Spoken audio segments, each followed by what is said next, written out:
আসসালামু আলাইকুম। সবাই কেমন আছেন? নতুন আরো একটি ব্লগে সবাইকে স্বাগতম জানাচ্ছি।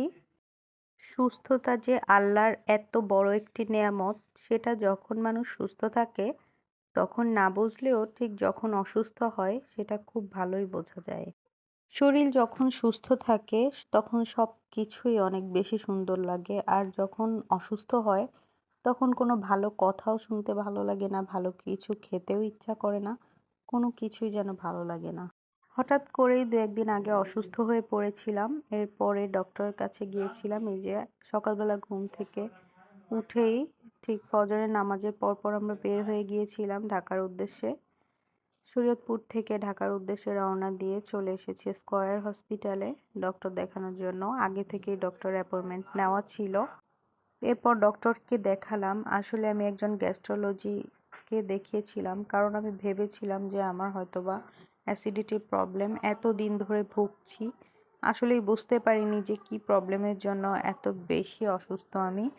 তো ডক্টর দেখানোর পরে বিভিন্ন টেস্ট করার পরে আসলে এই যে আমি ওনাকেই দেখিয়েছিলাম ফার্স্টলি। পরে আমার রিপোর্ট দেখে, টেস্ট দেখে উনি আরেকজন ডক্টরকে দেখাতে বলল।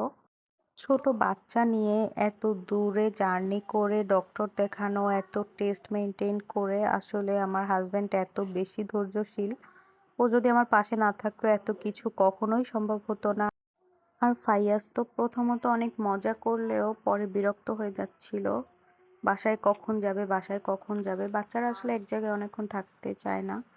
টেস্টগুলো সব নতুন ডাক্তারকে দেখালাম। দেখানোর পরে উনি যা বললেন সেটা শোনার জন্য আমরা একদমই প্রস্তুত ছিলাম না আসলে।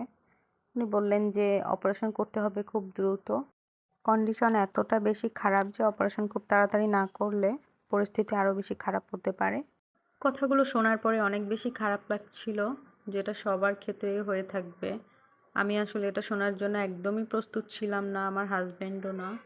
তো সবাই অবাক হয়ে গিয়েছিলাম। সিম্পল একটা অসুস্থতা দিয়ে এত বড় একটা অসুস্থতা হবে এটা কখনোই আমরা বুঝতে পারিনি আসলে। আর সবার কাছে আমার একটাই রিকোয়েস্ট থাকবে, আপনারা কোনো রোগকেই ছোট করে দেখবেন না। যে কোনো ছোট সিমটম দেখা দিলেই তার সাথে সাথেই ডক্টরের কাছে যাওয়া উচিত, কারণ ছোট সিমটম থেকেই কিন্তু বড় রোগের উৎপত্তি হয়। আর যেটা আমি ভুল করেছিলাম সেটা হলো, আমি ভেবেছিলাম যে আমার হয়তো বা অ্যাসিডিটি প্রবলেম থেকেই পেইনটা হচ্ছিল, কিন্তু এতদিন আমি বসে না থেকে যদি আরও আগে দেখাতাম ডক্টরকে, তাহলে মনে হয় আরও আগেই সেরে যেত। হসপিটালের সব কাজ কমপ্লিট হওয়ার পরে বাসার উদ্দেশ্যে রওনা দিলাম, এবং বাসায় যেতে যেতে আমাদের রাত প্রায় 1টা বেজে গিয়েছিল, কারণ ঢাকা শহরের ভিতর এত বেশি জ্যাম।